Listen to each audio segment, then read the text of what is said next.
नमस्कार बंधुरा बेंगली हेसेले आपनादेरके अनेक अनेक स्वागत जानाई। आपनारा केमन आछेन? आशा करी आपनारा सकलेई भालो आछेन। बंधुरा आजके आमी आपनादेर संगे शेयर करते चलेछि झिंगेर एकटी नतून रेसिपि। बंधुरा आमी जेभावे एई झिंगेर रेसिपिटी तैरी करब आपनाराओ एइभावे बाड़ीते एकबार तैरी करे देखबेन। आशा करी आपनादेरो एटी खूब भालो लागबे। और आमार এই রেসিপিটি যদি আপনাদের ভালো লেগে থাকে তাহলে অবশ্যই লাইক শেয়ার এবং কমেন্ট করবেন।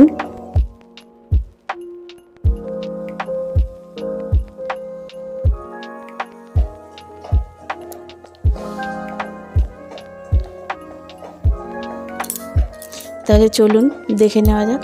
আমি এখানে নিয়ে নিয়েছি ঝিঙেগুলো খোসা ছাড়িয়ে ধুয়ে পরিষ্কার করে নিয়েছি। আর এখানে নিয়ে নিয়েছি আলুগুলো আমি এইভাবে ছোট ছোট করে কেটে নিয়েছি, কেটে ধুয়ে পরিষ্কার করে নিয়েছি। এবার আমি ঝিঙেগুলোকে কেটে নেব। দেখুন আমি কিভাবে কেটে নিচ্ছি। খুব বেশি মোটা করব না, আবার খুব বেশি পাতলাও করব না।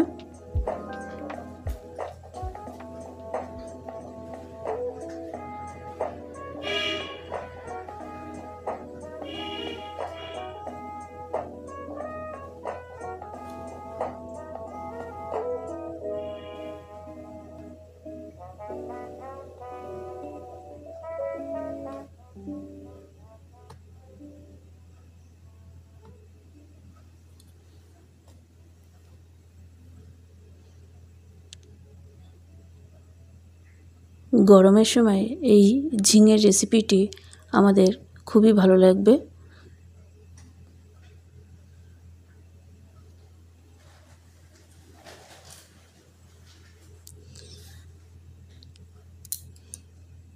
দেখুন আমি এইভাবে ঝিঙেগুলোকে কেটে নিলাম।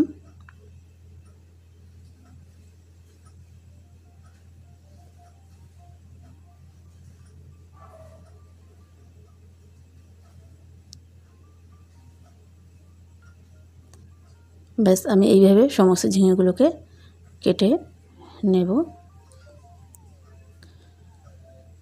এদিকে গ্যাসে একটি কড়াই বসিয়ে তাতে তেল গরম করে আমি দুটো শুকনো লঙ্কা মাঝখান থেকে এইভাবে কেটে তেলের মধ্যে দিয়ে দিলাম। আর এতে দিয়ে দেব খানিকটা কালো জিরে ফোড়নের জন্য।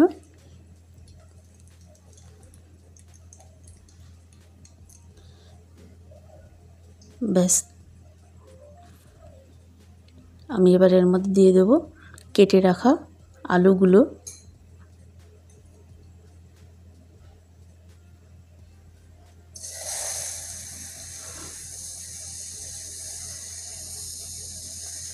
আলুগুলো দিয়ে আমি ভালোভাবে নেড়ে চেড়ে একটু নুন দিয়ে দিলাম।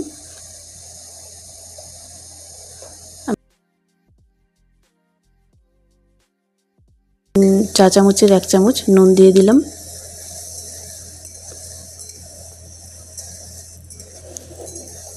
তাতে আলুটা খুব তাড়াতাড়ি সেদ্ধ হয়ে যাবে। এবার কিছুক্ষণ নাড়াচাড়া করে এখানে দিয়ে দিলাম কেটে রাখা ঝিঙেগুলো।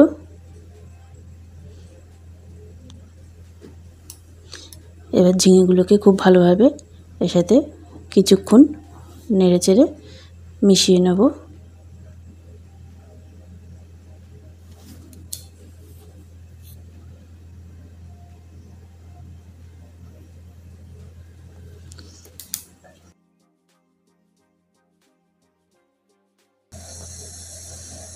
এবার দিয়ে দিলাম 1/2 চামচ মতো নুন,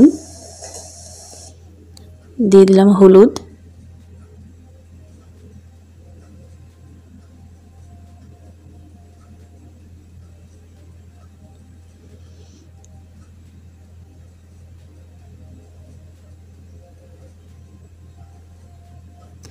এবার দিয়ে দিলাম জিরের গুঁড়ো, আর দিয়ে দেবো খানিকটা লঙ্কার গুঁড়ো।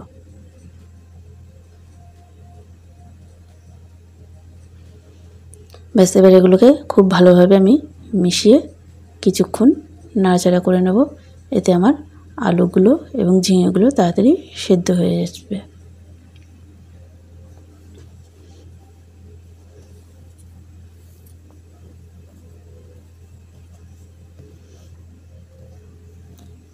ঝিঙে এমনই একটি সবজি যেটি সেদ্ধ হয়ে গেলেই একদম কমে যায়, অল্প হয়ে যায়। এখানে আমি মশলার জন্য নিয়ে নিয়েছি দেখুন 4টে কাঁচা লঙ্কা আর কিছুটা বাদাম। আমি এগুলোকে অল্প পরিমাণে জল দিয়ে খুব ভালোভাবে পেস্ট করে নেব। এখানে গ্রেভির জন্য আপনারা যদি একটু বেশি গ্রেভি করতে চান তাহলে বাদামের পরিমাণটা আর একটু বাড়িয়ে দেবেন আর দিয়ে দেবেন একটা টমেটো। আমি টমেটোটা দিইনি আজকে। তো আমি এইভাবে পেস্টটাকে ভালোভাবে এর মধ্যে মিশিয়ে নিচ্ছি। যেহেতু বাদামটা আমি আগেই ভেজে নিয়েছিলাম তাই খুব বেশি কষানোর প্রয়োজন হবে না। আমি মশলার বাটিটাকে ধুয়ে এখানে জল অ্যাড করে দেব। আলুটা দেখুন অনেকটাই সেদ্ধ হয়ে এসছে।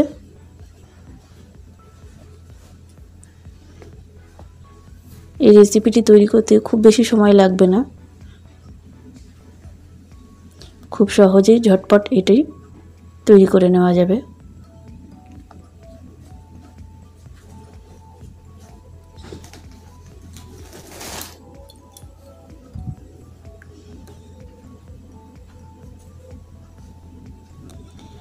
আমি এখানে অল্প একটু জল দিয়ে দিলাম।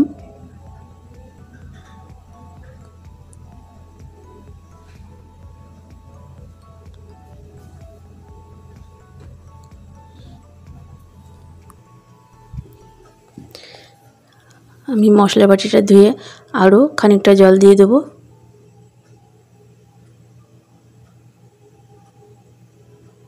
যেহেতু আমার এখানে আলুটা সেদ্ধ হয়ে এসছে তাই আমি খুব বেশি জল এখানে দেব না, ব্যাস এইটুকুই জল থাকবে। এবার আমি এটাকে কিছুক্ষণের জন্য ঢেকে সেদ্ধ হতে দেব। তারপরে আমি এখানে কিছুক্ষণের জন্য এটাকে ঢাকা দিয়ে দেব 5 মিনিটের জন্য। তারপর 5 মিনিট পরে আবার ঢাকা খুলে নেব।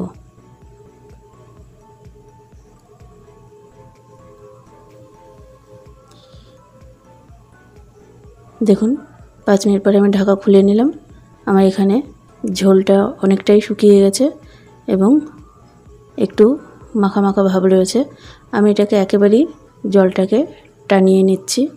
দেখুন একেবারেই জলটা শুকিয়ে গেছে। ব্যাস এইভাবেই আমি কিছুক্ষণ নাড়াচাড়া করে এটাকে নামিয়ে নেব।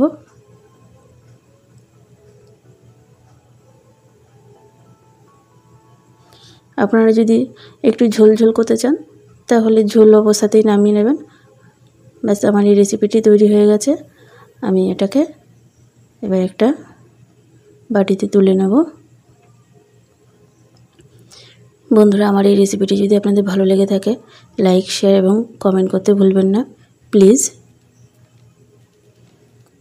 আর পুরো ভিডিওটা দেখার জন্য অসংখ্য ধন্যবাদ।